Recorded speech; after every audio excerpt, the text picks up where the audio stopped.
미국에 이 커뮤니케이션 이론의 전문가가 있습니다. 이 폴 스톨츠라고 하는 사람인데 이분이 책을 쓴데 이 책이 아주 명저가 돼 베스트셀러가 됐어요. 그 이름이 위기 대처 능력이라는 책입니다. 근데 그 책 안의 내용을 보면 사람이 위기를 만나면, 역경을 만나면 세 가지 부류로 나누어진다는 거예요. 첫째는 무조건 피해버린 거예요. 포기해버리는 거예요. 그 두 번째는 기다립니다. 끝날 때까지 하여튼 기다립니다. 역경이 지나도록 기다리는 사람. 세 번째 부류는 부딪힙니다. 그 환난과 역경에 부딪힌 잠시 주저앉아서 좌절합니다. 그러다가 다시 힘을 내어서 일어나 계속 전진하는 사람. 그래서 세상은 이 세 번째 부류의 사람, 역경에 부딪히지만 잠시 주저앉았다가 다시 일어나 도전하는 사람에 의해서 새 창조가 이루어진다. 새로운 역사가 이루어진다. 이렇게 기록되어 있어요. 참 멋있는 말이죠. 여러분, 성경에 나오는 위대한 신앙의 인물, 믿음의 영웅들이 안 넘어진 게 아니에요. 좌절하지 않은 게 아니에요. 좌절할 때가 있어요. 마귀가 쓰는 무기가 있어요. 하나님의 백성 성도들을 넘어뜨리려는데 낙심방망이가 최고가로 팔린다는 거예요. 마귀 박람회에 낙심방망이가 최고가랍니다. 거기에 모세도 한 번 두드려 맞았어요. 엘리야도, 바울도, 베드로도, 위대한 신앙의 인물들이 다 한 번씩은 낙심방망이에 맞고 그 환란에 주저앉아 있다. 그러나 다시 일어납니다. 다시 하나님의 말씀 듣고 하나님의 말씀으로 십자가 붙들고 일어나 기도의 날개, 믿음의 날개, 찬양의 날개를 쫙 펴고 창공으로 힘있게 올라가서 믿음의 영웅, 믿음의 승리자가 된 줄로 믿으시길 바랍니다. 오늘 본문 사도행전 18장에 보면 여러분, 바울이 그렇습니다. 바울이 2차 전도여행 하다가 고린도 앞에 섰어요. 이 고린도라는 도시 이전에는 아덴이라는 도시에 전도했는데 이 아덴이라는 도시가요, 굉장한 도시입니다. 지금은 이 그리스의 수도 아테네 같은 곳, 아테네를 아덴이라 당시 불렀는데 이 아덴이 지성인들이 모이는 아레오바고에서 이들은 밥 먹고 하루 종일 모여서 철학자들이 모여 지성인들이 최고의 엘리트들이 변론하는 거예요. 토론하며 하루 종일을 보내는데 그 아레오바고에 가서 내가 예수의 복음을 전하리. 변론이라면요, 이 바울을 따라가는 사람이 없어요. 바울이 풍운의 꿈을 안고 그 아테네에 가서 마케도냐 최고의 교회, 최대의 교회를 세우겠다. 수많은 지성인들이 예수 믿고 돌아오면 얼마나 영향력 있는 교회가 세워질 것이냐, 얼마나 멋있는 교회가 세워질 것이냐, 가슴에 설레이는 풍운의 꿈을 안고 갔습니다. 그러나 꽝입니다. 얼마나 멋있게 복음을 전합니까? 돌아다녀 보니 우상이 많은데 그 우상 중에 알지 못하는 신, 그 알지 못하는 신이 누군지 내가 가르쳐 주겠다. 하나님이다. 이렇게 나간 거예요. 여러분, 거기에서 어프로치가 잘못된 겁니다. 하나님이 어찌 많은 우상 중에 하나입니까? 오직 홀로 유일한 하나님이신 줄로 믿으시기 바랍니다. 실패해버린 거예요. 얼마나 말을 잘하며 접근 어프로치를 잘했습니까? 지혜롭게 했지만 그게 아니에요. 그때부터 바울이 깨달았어요. 내가 오직 십자가만 자랑하리라. 절대로 타협하지 아니하리라. 십자가만 자랑할 때 성령이 역사하는 것이 전도인 줄로 믿으시기 바랍니다. 이걸 깨달은 거예요. 자, 그러나 이 아덴에서 불과 몇 사람만 믿었더라. 여러분, 전도 중에 이 대도시에서 몇 사람만 달랑 믿었더라. 이런 실패가 어디 있어요? 홈런 치러 나갔던 4번 타자가 삼진 아웃 당하고 내려오는 기분이에요. 좌절했습니다. 힘을 잃었습니다. 침체됐습니다. 터덜터덜 걸으면서 고린도에 도착했는데 이 고린도라는 도시가 당시 최대의 악한 도시, 엄난하고 패역한 도시였어요. 이 고린도에는 고린디아 제스다이라는 말이 유행인데 이 고린디아 제스다이는 너 고린도 사람이 되었구나. 그 말은 너 정말 더럽고 불결한 타락한 인간이 되었구나. 어떻게 그렇게 되었냐? 욕입니다, 하나에. 고린디아 제스다이, 고린도 사람이 됐다는 거예요. 그 앞에 엄난하고 더러운 어두운 영이 확 막고 있는 그 세계를 보면서 그 도시를 보며 복음 전할 힘을 상실하고 의욕을 잃어버리고 침체돼 버린 거, 주저앉아 버린 거예요. 자기 실수로 인해서 이 아덴의 전도는 실패했습니다. 여러분, 과거에 전도에 실패하고 앞으로 다가오는 이 고린도의 영적인 어둠의 세력이 사로잡고 있으니 거기 주저앉아서 아무것도 하지 못하는 이 바울이 하나님께서 새 힘을 주십니다. 그것이 바로 기쁨이라는, 바울의 마음속에 기쁨을 주는 거예요. 세 가지 기쁨을 주었어요. 이 기쁨으로 바울이 일어나서 하나님의 복음을 전할 때 가장 어둡고 타락한 도시가 가장 성령의 은사가 활발하게 일어나는 폭발적인 부흥이 일어나 바울이 1년 6개월 동안 그곳에 거하면서 대부흥을 일으킨 줄로 믿으시기 바랍니다. 여러분, 우리가 아무리 염난하고 폐역한 시대에 코로나 바이러스 팬데믹 오미크론이 지나가니까 스텔스 오미크론, 이게 뭡니까? 2년이 넘어갈 동안 이런 시대를 살아도, 이 힘들고 어려운 시대를 살아도 하나님께서 이 땅에서 하나님 나라 위에서 복음을 전하며 살리라 일하는 성도들, 하나님의 백성들에게 주시는 하늘의 기쁨으로 이 예배 시간에 충만하게 채워지기를 축원합니다. 기쁨이 채워지면, 성령으로의 기쁨이 주어지면 우린 다시 일어납니다. 그리고 하나님 나라 위에서 믿음으로 승리하는 믿음의 승리자가 될 줄로 믿으시기 바랍니다. 첫째 기쁨이 뭐냐? 만남의 기쁨이에요. 바울은 만남의 기쁨을 하나님 주셨습니다. 사도행전 18장 1절 2절을 한번 읽어봅니다. 시작. 이후에 바울이 아덴을 떠나 고린도에 이르러 아굴라라 하는 본도에서 난 유대인 하나를 만나니 글라우디오가 모든 유대인을 명하여 로마에서 떠나라 한 고로 그가 그 안에 브리스길라와 함께 이달리아로부터 새로 온지라. 바울이 그들에게 가매. 아멘. 자, 여기서 역사 속에, 이 기독교 역사 속에 바울과 베드로의 만남도 대단하지요. 그런데 이 바울과 브리스길라, 아굴라, 평신도입니다. 사도들이 아닙니다. 평신도의 만남입니다. 그런데 이 브리스길라, 아굴라가 바울을 통해서 예수님을 만나고 일생을 바울을 그림자처럼 따라다니며 바울을 뒤에서 돕습니다. 대단한 인물이 됩니다. 여러분, 아름다운 만남, 사도 바울과 평신도 브리스가 아굴라의 아름다운 만남이 우리에게 있어야 되는 거예요. 여러분이 바울이 아니라도 좋습니다. 베드로 아니라도 좋습니다. 브리스길라, 아굴라는 될 수 있다는 사실입니다. 평범한 사람, 평범한 직장을 갖고 일하는 이 사람이 한 시대를 뒤집어 놓는 이 바울을 뒤에서 조력하면서 여러분 곳곳에 교회를 세웁니다. 엄청난 일이 일어납니다. 여러분, 우리는 태어나서 죽을 때까지 만남으로 시작합니다. 만났다, 헤어졌다. 부모님은요, 내가 선택할 수 없어요. 태어나니 부모님이 계세요. 태어나니 내 형제가 있습니다. 그런데 친구 선택은 내가 할 수 있어요. 여러분, 서성, 친구, 배우자 내가 선택할 수 있어요. 그 선택 하나로 행복과 불행이 결정되어지는 겁니다.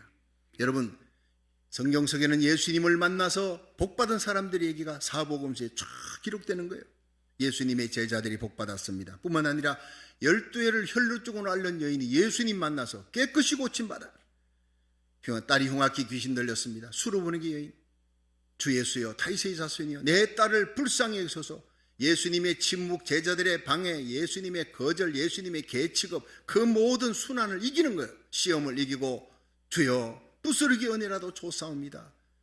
그 부스러기 은혜를 갈구하는 이 여인에게 예수님이 여인아 내 믿음이 커도다 내 소원대로 될지어다니 그 시로 귀신 들린 딸이 나으니라. 집에 두고 온 귀신 들린 딸도 예수님 만나니까 낫는 거예요. 오늘 여러분 이 예배가 예수님 만나는 예배 되기를 축원합니다. 집에 두고 왔던 문제, 해결할 수 없는 문제, 중풍병이든 문둥병이든 귀신 들린 딸의 문제든 고국의 문제, 미국의 문제, 안고 있는 모든 결박된 문제가 예배 한편에 예수님 만나면 해결될 줄로 믿으시기 바랍니다. 예수님 만나는 복이 바로 예배의 복입니다. 여러분, 하인이 중풍병에 걸렸습니다. 예수님께 왔어요. 심리밖에 두고 예수님께 왔던 이 백부장이 예수님 앞에 믿음이 인정받으니까 집에 두고 온 그 문제, 그 하인이 적시 낫더라 이 말이에요. 시공간을 초월하는 놀라운 기적과 능력이 예배 가운데 일어날 줄로 믿으시기 바랍니다. 소경거지 바디메오 보세요. 예수님 만나니까 일생의 문제가 해결되는 거예요. 눈이 열리고 베데스다 연못가에 38년 된 병자가 일어납니다. 예수님 만나면 죽은 자가 살아납니다. 여러분, 오늘 본문에 보면 예수님을 만나 복받은 아름다운 만남이 있는 성경의 얘기와 함께 바울을 만나서 복받은 브리스길라, 아굴라. 왜? 바울에게 예수님의 이름이 있으니까. 바울에게 예수님의 성령이 그 안에 있으니까. 근데 이 사람이 고린도에 이제 바울이 갔을 때 아굴라라는 유대인을 만납니다. 이 남편이 아굴라, 독수리라는 이름의 뜻의 남편인데 유대인이었어요. 부인은 브리스길라입니다. 이방인입니다. 근데 이들이 원래는 로마에서 살았는데 로마의 황제, 글라우디오 황제가 유대인들을 추방명령을 내린, 역사적으로 추방명령을 내린 적이 있습니다. 그때 그들이 이민을 갑니다. 고린도로 가는 거예요. 그런데 고린도에 가서 그들이 장막 짜는 업이 있습니다. 그런데 장막을 짜고 있는데 어느 날 웬 손님이 왔어요. 바울입니다. 여기서 아르바이트 좀 할 수 있습니까? 왜냐? 이 바울은 부자였습니다. 원래 부자였고 로마 시민권을 가지면, 유대인이 로마 시민권을 가진다는 것은 굉장한 부자예요. 태어나면서 가졌다는 거. 아버지가 부자였습니다. 여러분, 이 사람은 대단한 지성인일 뿐만 아니라 부자였고 젊음을 가졌고 공형 국회의원이었습니다. 그런데 유대인들은요, 자식이 언젠가 일을 하다가 부도 날 수 있고 망할 수가 있다. 그러면 도둑질하지 않도록 꼭 뭘 하나 가르칩니다. 엔지니어링을, 그래서 뭐 혹은 이발을 하든지 또 혹은 뭐 장막을 짜든지 뭘 기술을 하나씩. 그런데 그 기술 가운데 바울은 어릴 때부터 배운 것이 뭐냐? 부모님이 장막 짜는 걸 가르쳐 준 거예요. 장막을 짰다고. 자, 이 장막 짜는 기술을 갖고 있기 때문에 이제 먹고 살면서 복음 전해야 되니까 이 가다가 장막 짜는 어떤 가게가 있어 들어갔어요. 그 집이 브리스길라 아굴라가 장막 짜는 가게였어요. 함께 장막을 짭니다. 그러다가 예수님을 전합니다. 바울의 입에서 뭐가 나옵니까? 예수님의 십자가, 나를 위해 죽으신 예수님, 하늘 보좌 버리고 이 땅에 오신 예수님의 얘기가 눈물과 함께 전파되는 예수의 부활의 얘기가 나옵니다. 브리스길라 아굴라가 뜨거운 가슴으로 예수님을 영접합니다. 그때부터 그들은요, 주업이 장막 짜는 게 아니라 주업이 예수님 전하는 거예요. 부업이 장막 짜는 거예요. 제가요, 서울에서 전도사 시절에도 안진미 도림교회, 그분은 약사입니다. 약국을 하는데 이분이 구역장을 맡았는지 구역을 1년에 3차례 4차례 분가할 정도로 얼마나 부흥이 되는지 몰라요. 어떻게 하느냐 물어봤더니, 목사님, 제 주업은 전도하는 일이고요, 부업이 약국입니다. 사람들이 오면 약을 이렇게 팔면서 목사님 설교 테이프를 준다네요. 꼭 한번 들어보세요. 그리고 설교 테이프와 함께 전도지를 줍니다. 그냥 주는 게 아니라 자기가 준비했던 비타민이라든가 이런 것들, 약을 싸게 팔면 이게 문제가 됩니다. 법에 저촉되니까. 약은 싸게 못 팔아도 덤으로 주는 게 많아요. 자, 이렇게 하면서 사람들이 그 테이프를 듣고 다음에 와가지고 몇 차례 주니까 사람들이 너무 고맙잖아요. 한 번만 우리 교회에 나와 주시겠습니까? 한 번만 하니까 이미 받아먹었잖아요. 간다고요. 먹으면 맹못 준다는 얘기가 거기서 나오는 겁니다. 먹여놓고 그 다음에는 갑시다. 한 번만입니다. 갔다가 막 목사님 말씀 듣고 은혜 받고 그날 예수님 영접하고, 그래서 집사되고 장로되고 구역이 불어나고 1년에 3차례 4차례 구역을 분가할 정도로 이렇게 부흥시킨 사람. 나의 주업은 예수님 전하는 것입니다. 나의 부업이 약국입니다. 여러분, 우리가 여러분들이 세탁소를 하든지 그로서리를 하든지 무슨 일을 하든지 주업이 예수님 전하는 주업이 되기를 주의 이름으로 축원합니다. 바울이 복음 전할 때 브리스길라 아굴라는 장막 짜는, 예수님 만나고 바울을 만나고 예수님 영접한 후에 장막 짜는 게 부업이 됐어요. 예수님 전하는 게 주업이 되었어요. 함께 아침부터 만나가지고 장막 짜면서 예수님 얘기, 바울을 통해 예수님 얘기 들으면서 장막 짜다가 눈물 흘리고 감격하고 찬송 부르고, 여러분 그곳이 천국인 줄로 믿으시기 바랍니다. 주의 종과 함께 아름다운 교제를 나누다 하루하루 아침부터 저녁까지가 천국의 기쁨을 누리면서 나의 삶의 목적이 바뀌는 거예요. 예수님 전하는 삶으로 완전히 변화된 거예요. 이들이 결국에는 바울이 어려움을 당할, 에베소에 어려움을 당할 때 바울을 살리기 위해 여러분 그 죽음의 장소로 뛰어들어가는, 그래서 로마서 16장 3절에 바울이 얘기합니다. 너희가 그리스도 예수 안에서 나의 동역자들인 브리스가와 아굴라에게 문안하라. 저희는 내 목숨을 위하여 자기의 목이라도 내어놓았나니 이방인의 모든 교회가 다 저희에게 감사하느니라. 브리스길라 아굴라가 사도 바울, 복음 전하는 바울을 위해 대신 죽겠다고 나섰던 그 일이 이방인의 모든 교회까지 소문났어요. 예를 들어 주님 세운 게 성도 한 분이 너무 귀한 일을 했습니다. 복음 전하는 주의 종을 위해서 목숨도 아끼지 않고 열심히 투자한 헌신을, 이게 멕시코 사람들에게, 아프리카 사람들에게, 일본인, 중국 사람, 이방인의 교회까지 소문날 정도로 아름다운 그런 어떤 소문이 되었다, 이런 얘기라는 거예요. 그만큼 브리스길라 아굴라는 유명한 존재가 되었습니다. 여러분, 그들은 나를 위해 목이라도 내어놓았다. 훗날 그들이 하나님의 심판대 앞에 섰을 때 브리스길라 아굴라가 섰어요. 너와 일생을 함께했던 바울 이리 오라. 사도 바울, 너는 이 사람을 어떻게 생각하느냐? 그 일생에 많은 일을 했겠지만 바울은 예 주님, 이 브리스길라 아굴라 믿음의 부부는 복음 전하는 나를 위해 목이라도 내어놓았던 사람입니다. 그 한마디에 끝나는 것입니다. 여러분의 생애가 끝나고 하나님의 심판대 앞에 설 때 너희들의 담임 목사 박성규 목사 나와라. 이 사람을, 이 장로 권사 집사를 너 어떻게 생각하느냐? 그분은 하나님의 복음을 전하는 내가 어려울 때 목이라도 내어놨던 충성했던 사람입니다. 이 한마디로 여러분은 하늘문이 열리고 영광의 멸류관 서게 될 줄로 믿으시기 바랍니다. 이런 일은 바울은 못 되어도 브리스길라 아굴라는 될 수가 있다는 거예요. 참으로 아름다운 만남 아닙니까? 바울이 복음을 전하다가 힘들고 어려운 브리스길라 아굴라 부부가 얼마나 용기와 힘을 주었는지요. 여러분, 한 사람을 만나 그 심령에 예수님 십자가 부활의 복음을 새겨주고 한 생애를 주님을 위해 헌신하는 삶으로 살아가게 하는 것만큼 복되고 아름다운 삶은 더 이상 없는 것입니다. 바울을 만난 브리스길라 아굴라는 바울을 통해 예수님을 만났기에 최고의 만남이에요. 예수님을 위해 일생 평생 헌신하는 만남이었기에 행복한 만남이에요. 저와 여러분의 만남이, 우리들의 만남이 바울과 브리스길라 부부의 만남처럼 서로 용기와 힘을 주며 예수 안에서 하나님의 나라를 든든히 세워나가는 복된 만남이 되기를 주의 이름으로 축원합니다. 두 번째, 하나님은 우리에게 동력의 기쁨을 주십니다. 사도행전 18장 3절을 한번 읽어보겠습니다. 시작. 업이 같음으로 함께 거하여 일을 하니 그 업은 장막을 만드는 것이더라. 아멘. 자, 업이 같다는 것은요, 이게 비즈니스가 같다는 거예요. 브리스길라 아굴라도 장막 짜는 일인데 바울도 장막 짜는 기술이 있으니까 그 집에 와서 함께 일했다. 함께 일한다. 이것은 코퍼레이션, 동력이라는 거예요. 바울은요, 나의 동력자 이럽니다. 여러분, 사도 바울의 동력자가 사도가 아니라 평신도였습니다. 여러분은 하나님의 복음을 전하는 하나님의 사람의 동력자입니다. 얼마나 멋있는 말이에요. 빨리 가려면 혼자 가고, 그렇지만 멀리 가려면 함께 가라. 여러분, 옛날에 그 시골에서 살았던 사람들은 압니다. 장을 보러 간다, 장이 있었다 그러면요, 몇십 리길을 걸어가는데 혼자 못 갑니다. 갔다가 저녁이 돼서 돌아오는데 산도 넘고 가는데, 저는 어릴 때 장에 가는 거예요. 가보면 사람들이 다 모아놓고 때를 이루어 가지고 갑니다. 근데 거기서 제일 훌륭한 사람이 누구? 가면서 재미난 얘기하는 사람이 제일 인기가 좋습니다.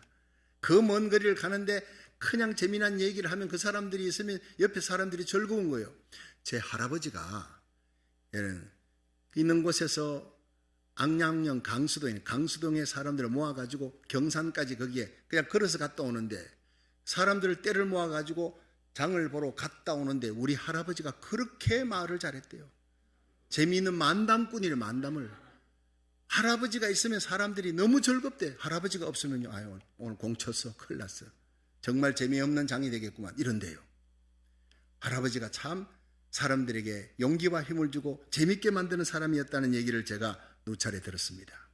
여러분, 저와 여러분의 삶이 주위 사람들을 즐겁게 하고 용기를 주고 힘을 주는 복된 피스메이커, 조이풀 메이커가 되기를 주의 이름으로 축원합니다.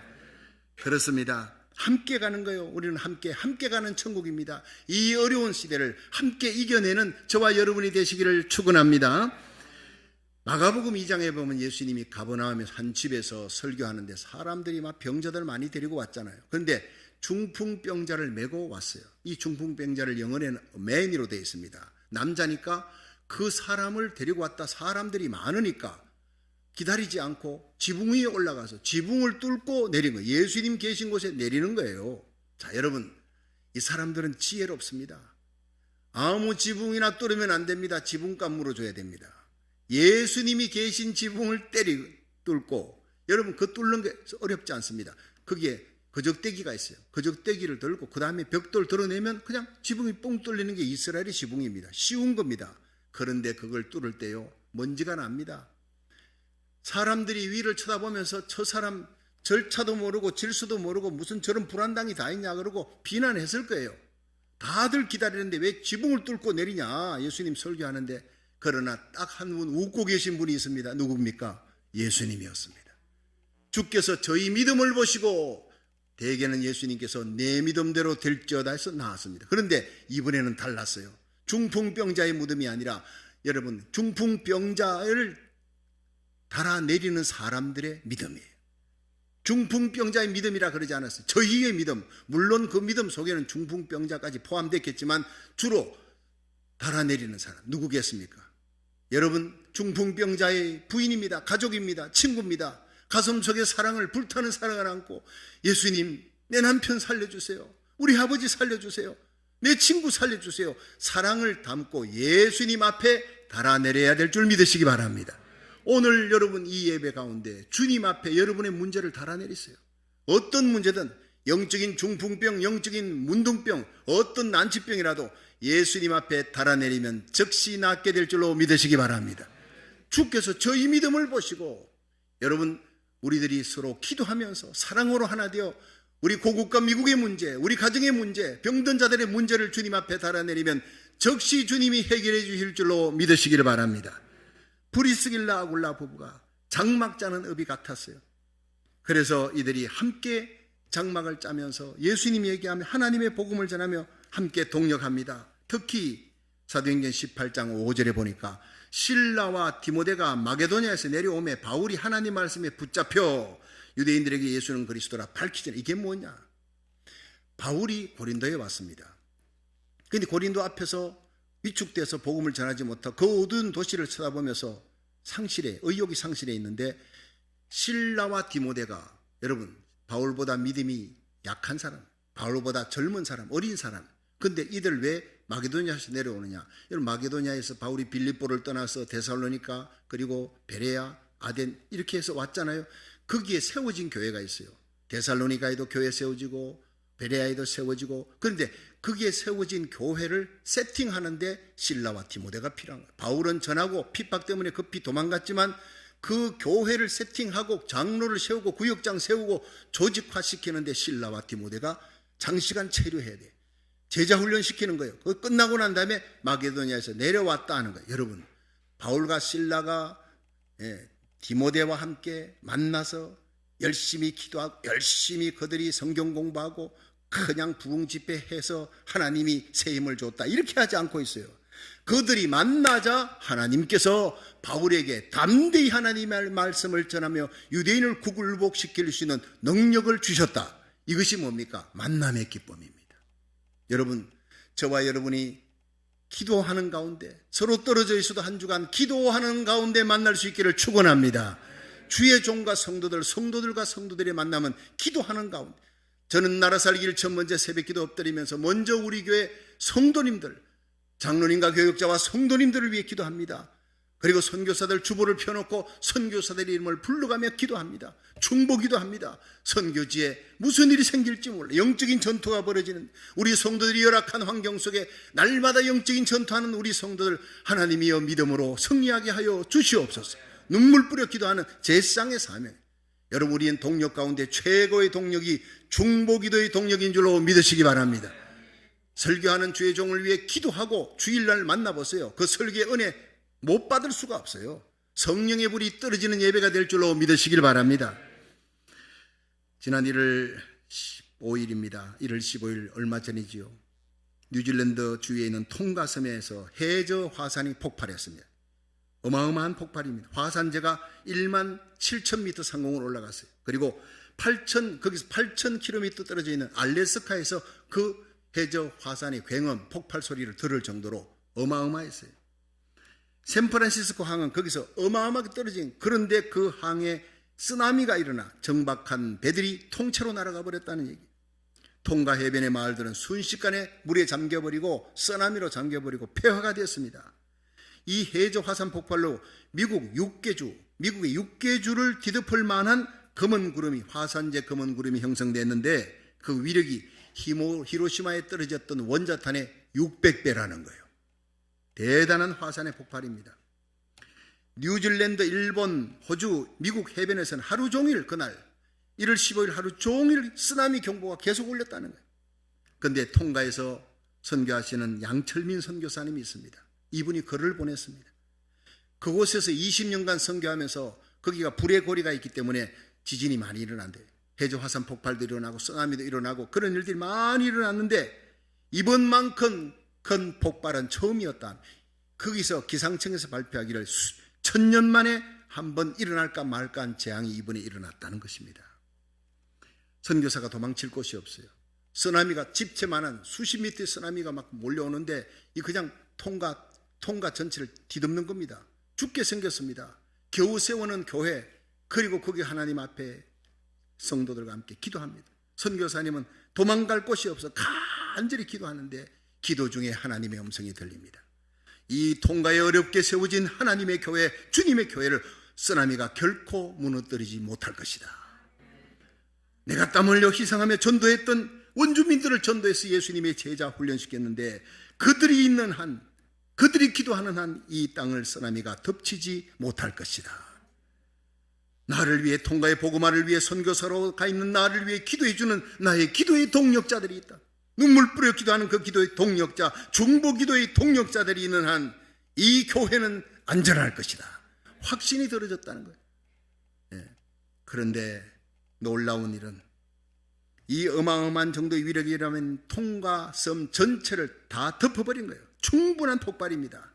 그런데 그 쓰나미가 해변 마을을 다 덮어버렸어요. 폐허가 됐습니다. 그런데 그 엄청난 쓰나미가 몰려오더니 자기 교회 앞에, 자기 집 앞에서 멈춰버렸다는 거예요. 놀라운 기적이면 이것은 기적으로 오라는 말밖에 표현할 수가 없다. 이건 하나님의 은총이다. 기도해주는 수많은 선교사, 수많은 주의 종들, 그들의 기도 때문이었다고 그렇게 고백을 했습니다. 여러분, 이 시간 제가 설명했던 이것을 실제로 한번 1분 3초 동안 동영상으로 그 쓰나미가, 그 해저 화산 폭발이 얼마나 대단한 것이었는지를 한번 살펴보고 계속 말씀을 이어가도록 하겠습니다.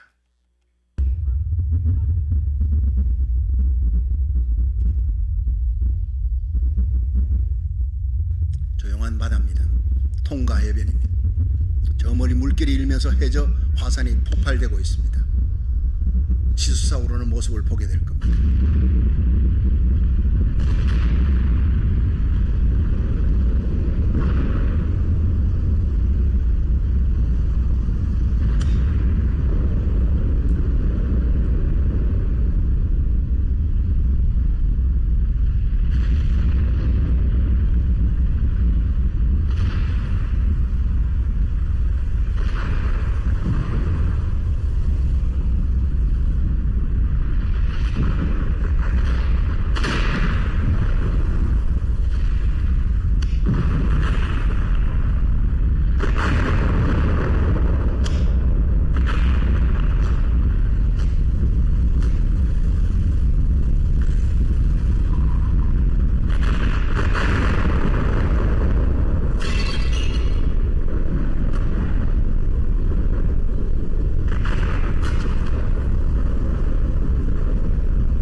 이렇게 그들은 덫과 같이 재앙의 날을 맞이했어요. 아무도 감지하지 못했던 해저 화산 폭발이 터질 때 그들은 해변가에 있는 분들은 편안히 쉬고 있었습니다.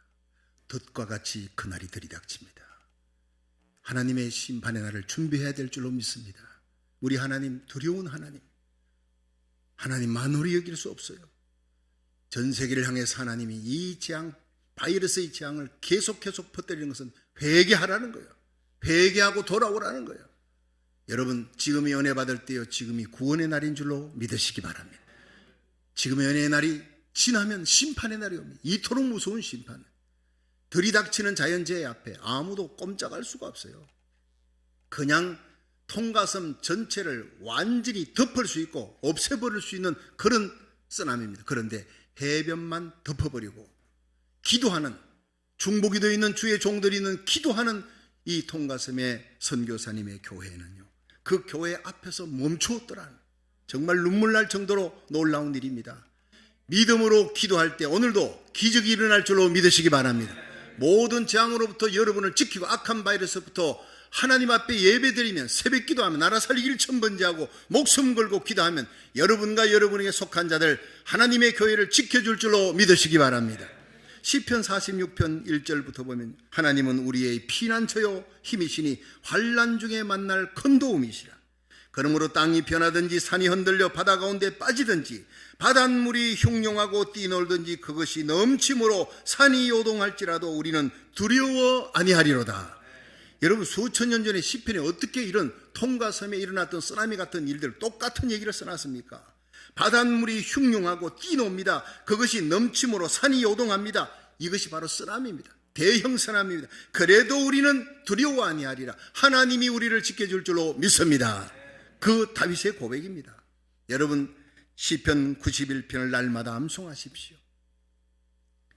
지존자의 엄밀한 것에 거하는 자, 전능자의 그늘 아래 거하리로다. 지존자의 엄밀한 곳은 성전입니다. 성막입니다. 그곳에 와서 예배드리는 자, 하나님이 그 날개 깃으로 덮어준다 그랬습니다. 내가 의지할 분은 하나님입니다. 하나님만이 나의 피난처요, 하나님만이 나의 요새요. 내가 의지할 분은 하나님밖에 없습니다. 믿고 기도하고 예배드리고 찬송하는 그 성도들 하나님이 극한 연병에서 건져주시리라. 믿으시길 바랍니다. 새 사냥꾼의 올무에서 건져주시리라. 하나님이 그 날개 깃으로 덮어주시리라. 방패로 막아주어 재앙이 덮치지 못하도록 막아주시리라. 지켜주시리라. 천인이 내 옆에 만인이 내 우편에 엎드리는 날이 와도 하나님께서 너희를 지켜주시리라. 믿으시기를 바랍니다. 그렇게 해서 그 다가오는 재앙 앞에 하나님의 성전에 엎드려 눈물로 기도할 때 수많은 기도하는 주의 종 동력자들의 중보기도로 말미암아 이 교회는 지켜질 것이라는 하나님의 음성을 듣게 됩니다. 여러분, 우리가 선교사를 위해 기도해야 합니다. 주의 종을 위해 서로 중보기도함으로 이 어둠의 세대를 이겨나가는 믿음의 승리자가 되시기를 주의 이름으로 축원합니다. 마지막 세 번째, 교회를 세워나가는 기쁨입니다. 우리 함께 사도행전 18장 4절을 한번 읽어보겠습니다. 시작. 안식일마다 바울이 회당에서 강론하고 유대인과 헬라인을 권면하니라. 아멘. 여러분, 여기서 8절을 보니까요, 회당장 그리스도 온 집이 예수를 믿었더라. 또 수다한 그리스도인들이 예수를 믿고 세례를 받았더라. 이래 나옵니다. 여러분, 바울의 사역이 드디어 열매가 맺히기 시작하는 거예요. 아덴에서 그냥 실패하고 좌절에 빠졌던 이 바울이 기대했던 곳에서는 열매가 없는데 기대하지 않았던 곳에서 엄청난 열매가 맺히는 거예요. 여러분, 우리는 사람을 보고 기대하지 마십시오.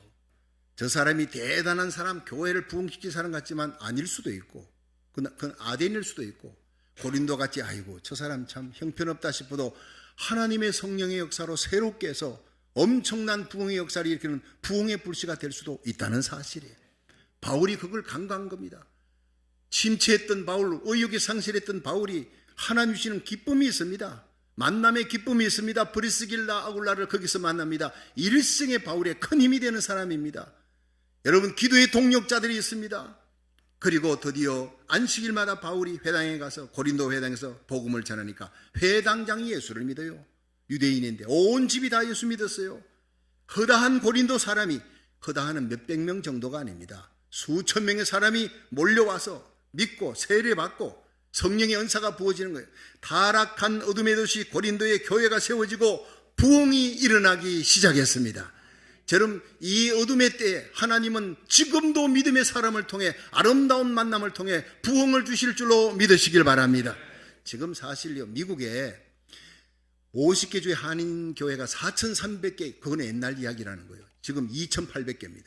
1,500개 교회가 사라져 버렸어요.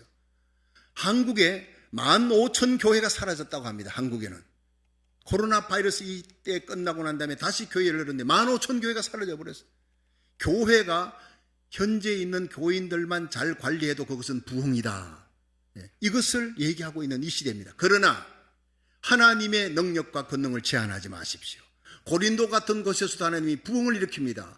바울과 실라, 누가, 디모데, 그리고 브리스길라 올라갔던 이 평신도들의 부흥이 고린도의 놀라운 부흥이 일으키고 은사의 부흥이 일어나고 여러분 주위에 있는 수많은 도시들이 자극을 받고 도전을 받는 대부흥이 일어났습니다.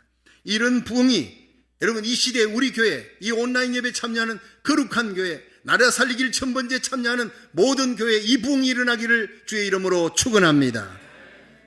여러분, 영광 중에 영광이 뭡니까? 교회 세우는 영광이. 그렇게 많은 사람들이 오니까 교회를 계속 세워나가요. 고린도 교회를 세워나가는 거예요. 다니엘서 12장 3절에 지혜 있는 자는 궁창의 빛과 같이 빛날 것이고 많은 사람을 옳은 대로 돌아오게 한 자 하늘의 해와 같이 궁창의 별과 같이 영원토록 비치리라.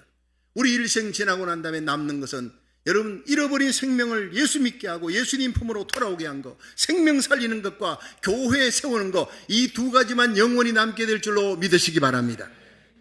많은 사람들을 주님께로 인도하고 제자 훈련시키는 거예요.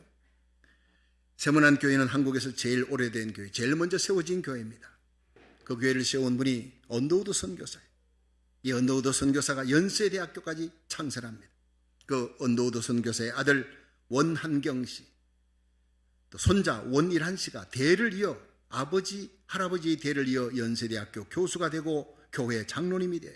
그 손자 원일한 씨는 세문안교회 장로님, 다 한인들 장로님인데 혼자 미국 사람이 한국말 하면서 강에 참석하고 장로하며 일생을 섬겼습니다. 그분은 우리 할아버지가, 언더우드 할아버지가 눈물로 세운 교회다, 얼마나 보람과 자부심을 가지고 충성했는지 몰라요. 이 언더우드 선교사 3대가 이제는 다 이 세상을 떠났습니다. 영적 불모지 한국 땅에 와서 교회 세우고 복음 전하다가 지금은 모두 서울 근교에 있는 양화진 선교사 묘지에 묻혀 있습니다. 이들은 모두 미국에 돌아가기를, 자기 고향 땅 미국에 돌아가기를 원치 않아요. 우리의 고향은 한국이다.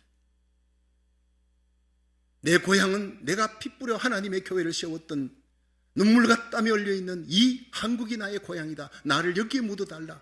얼마나 눈물겨운 얘기인지 모릅니다. 몇 년 전에 우리 성도님들 수십 명과 함께 부평감리교회에 갔어요. 우리 홍원파 목사님, 홍신우 목사님 아버지지요. 홍원파 목사님 초청으로 거기 부평감리교회에 가서 참 여러 군데를 보고 은혜도 받고 하는 중에 양화진에 갔어요. 버스로 양화진에 있는 선교사 무덤에 갔는데 가장 감명 깊었던 두 장소가 언더우드 3대 가문이 묻혀있는 무덤이고 또 하나는 루비 캔드릭이라는 처녀로 와서 복음을 전하다가 죽었던 그 무덤, 두 군데가 가장 감명이 깊었어요. 언더우드 선교사 3대가 묻힌 묘지에 거기 있는데 제가 언더우드 선교사의 기도문이 떠올랐어요. 그때 언더우드 선교사가 한국에 갔을 때는 26살의 젊은 나이였어요. 그분은 이렇게 기도했습니다. 주여, 지금은 아무것도 보이지 않습니다. 주님, 메마르고 가난한 땅에 저희들이 왔습니다. 그 넓은 태평양을 어떻게 건너왔는지 모르겠습니다. 지금은 아무것도 보이지 않습니다. 보이는 것은 어둠과 가난과 인습에 묶여있는 조선 사람들 뿐입니다. 조선 사람들의 마음도 보이지 않습니다. 그리고 저희들이 해야 할 일도 보이지 않습니다. 그러나 주님, 순종하겠습니다. 저희를 이곳에 선교사로 보낸 주님께 순종하겠습니다. 겸손하게 순종할 때 주님께서 일하시는 것을 볼 수 있는 영광의 날이 돌아올 줄로 믿습니다. 지금 우리는 황무지의 맨손으로 서 있습니다. 지금은 예배드릴 예배당도 없고 학교도 없습니다. 그저 경계와 의심과 멸시와 천대만 가득한 곳이지만 이곳이 머지않아 은총의 땅이 되리라는 것을 믿습니다. 주여, 제 믿음을 붙잡아 주소서. 참으로 눈물나는 청년 선교사 언더우드의 기도문이었습니다. 이런 선교사들의 희생과 땀과 눈물이 3대를 거치면서 한국은 세계 선교 2위 국가, 100년 만에 기독교의 1000만 명 육박하는 엄청난 대붕이 일어났습니다. 그들은 한국을 고국으로 삼고 거기서 복음 전하다가 거기서 죽고 미국 땅에 돌아가기를 원치 않았습니다. 한국 땅에 묻히기를 소원했습니다. 그만큼 한국을 사랑했던 선교사들, 이들 때문에 우리 고국이 복음화됐다는 것입니다. 저는 거기서 기도했습니다. 하나님, 내가 태어나고 자라난 한국 땅을 떠나 미국에 나를 보내신 하나님, 이들에게 졌던 빚을 갚게 하여 주시옵소서. 이제부터 내 고향은 미국입니다. 내가 거기서 복음 전하다가 내 뼈를 묻겠습니다. 그때까지 내 믿음이 식지 않게 하시고 언더우드 선교사처럼 복음 전하게 하여 주시옵소서. 그렇게 기도했습니다. 또 한 사람, 루비 캔드릭의 무덤 앞에 제 발이 멈춰 섰습니다. 25세의 나이에요. 25세의 젊은 나이에요. 텍사스 선교회 파송으로 조선에 전혀의 몸으로 와서 단 8개월 동안 아침 저녁으로 잠도 제대로 자지 않고 너무 과로하면서 뛰었어요. 병원을 돌보면서, 환자를 돌보면서, 그러다가 과로와 맹장염으로 쓰러져서 세상을 떠납니다. 그 묘비에 이렇게 기록되어 있습니다. 내게 1000개의 생명이 있다면 그 모두를 조선을 위해 바치리라. 루비 켄드릭은 그의 유언을 텍사스 선교회에 보냈습니다. 만일 내가 죽으면 텍사스 청년들에게 조선의 선교사로 오라고 알려주십시오. 이 소식을 들은 텍사스의 청년 20여 명이 조선 땅에 선교사로 지원했다는 것입니다. 여러분, 이런 선교사들이 흘린 땀과 눈물과 피가 기독교 100년 만에 조선 땅에 1000만 명의 성도가 세워지고 5만 개의 교회가 세워지는 부흥이 일어난 줄로 믿으시길 바랍니다. 영광 중에 영광이 이 땅에 하나님의 교회 세우는 거예요. 예수님의 십자가 보혈, 부활의 보혈이 복음이 전거되는 놀라운 역사가 일어나고 수많은 영혼들이 구원받고 하나님의 교회가 세워진 것이 바울에게는 한없는 기쁨이었어요. 그래서 바울은 고백합니다. 사도행전 20장 24절에 나의 달려갈 길과 주 예수께 받은 사명, 하나님의 은혜의 복음을 전가하는 일을 마치려 하면 내 생명을 조금도 아까운 것으로 여기지 않겠노라. 골로새 1장 14절에 고백했습니다. 내가 이제 너희를 위해 받는 괴로움을 기뻐하고 그리스도의 남은 고난을 그의 몸된 교회를 위해 내 몸에 채우노라. 주님의 몸된 교회가 서기 위해 내가 당할 십자가 고난 그 희생을 내가 기쁨으로 감당하겠다는 거예요. 이것이 최고의 영광이기 때문에 이 하나님의 교회를 세우는 일에 내가 쓰임받는다는 것이 얼마나 큰 영광인지 바울은 알았습니다. 이 일을 위해 저와 여러분이 만나게 된 줄로 믿으시기 바랍니다. 바울과 실라, 누가, 디모데, 바울과 브리스길라, 아굴라의 아름다운 동역의 만남이 하나님의 교회를 세우기 위한 만남인 줄로 믿으시기 바랍니다. 우리 교회를 가만히 살펴보면요, 이름 없이 봉사하는 분들이 너무 많습니다. 제가 감동할 만큼 헌신하는 분들이 너무 많습니다. 이런 성도들과 함께 이 어려울 때 함께 하나님 나라를 세워나간다는 건 저에게는 얼마나 신나는 일인지 모릅니다. 결국 제가 내린 결론은 하나님의 교회는 하나님이 세운다는 것입니다. 거기에 쓰임받는 저와 여러분이 되기를 주의 이름으로 축원합니다. 이것은 우리의 특권입니다. 우리의 축복입니다. 한없는 기쁨과 영광인 줄로 믿으시길 바랍니다. 하늘의 상이 기다리고 있는 겁니다. 우리 주님 앞에 서는 날 하늘의 상 받는 믿음의 부자가 되기를 주의 이름으로 축원합니다. 성도 여러분, 올 한 해뿐 아니라 우리의 평생이 주님 오시는 그날까지 우리의 삶 속에 하나님의 나라를 세우는 일에 아름다운 만남의 기쁨을 가지기를 축원합니다. 서로 용기와 힘을 주는 기도의 동력자들이 되기를 주의 이름으로 축원합니다. 저와 여러분으로 말미암아 주님의 몸된 교회, 우리 자녀들을 통해 주님의 몸된 교회를 세우는 기쁨이 충만하기를 주의 이름으로 축원합니다.